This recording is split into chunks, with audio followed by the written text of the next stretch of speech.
قنوت نازلہ۔ نازلہ کے معنی ہیں آفت، حادثہ اور ابتلا و تکلیف۔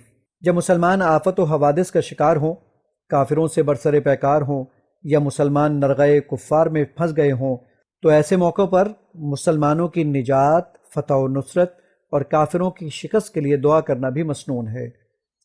ایسے ہی ایک موقع پر نبی صلی اللہ علیہ وآلہ وسلم نے ریل، ذکوان اور مضر وغیرہ قبائل کی ہلاکت و بربادی کی اور محصور صحابہ کا نام لے کر ان کے لیے نجات کی دعا فرمائی۔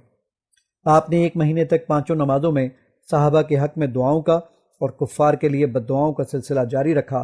اسے قنوت نازلہ کہا جاتا ہے۔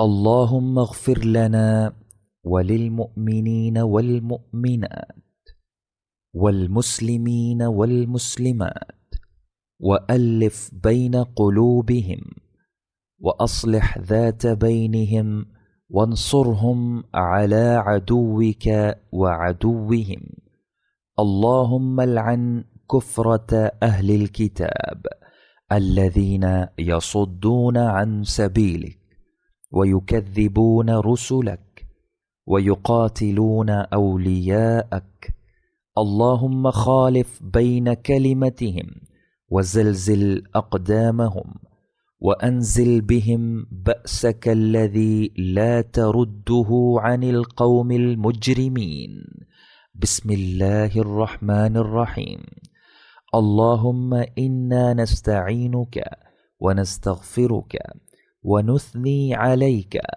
ولا نكفرك ونخلع ونترك من يفجرك بسم الله الرحمن الرحيم اللهم إياك نعبد ولك نصلي ونسجد وإليك نسعى ونحفد ونخشى عذابك الجد ونرجو رحمتك ان عذابك بالكفار ملحق۔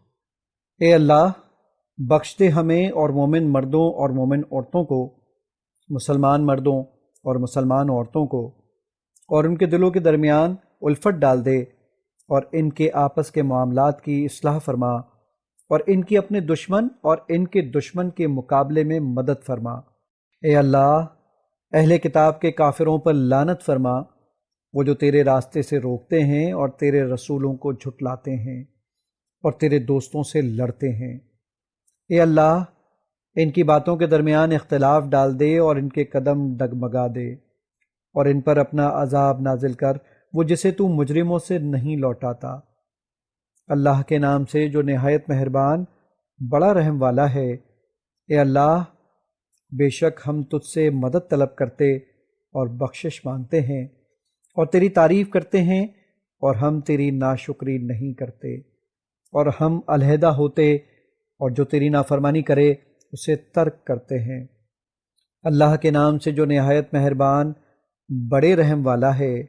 اے اللہ، ہم تیری ہی عبادت کرتے اور تیرے ہی لیے نماز پڑھتے اور سجدہ کرتے ہیں، اور تیری ہی طرف کوشش اور جلدی کرتے ہیں، اور ہم تیرے سخت عذاب سے ڈرتے ہیں اور تیری رحمت کی امید رکھتے ہیں۔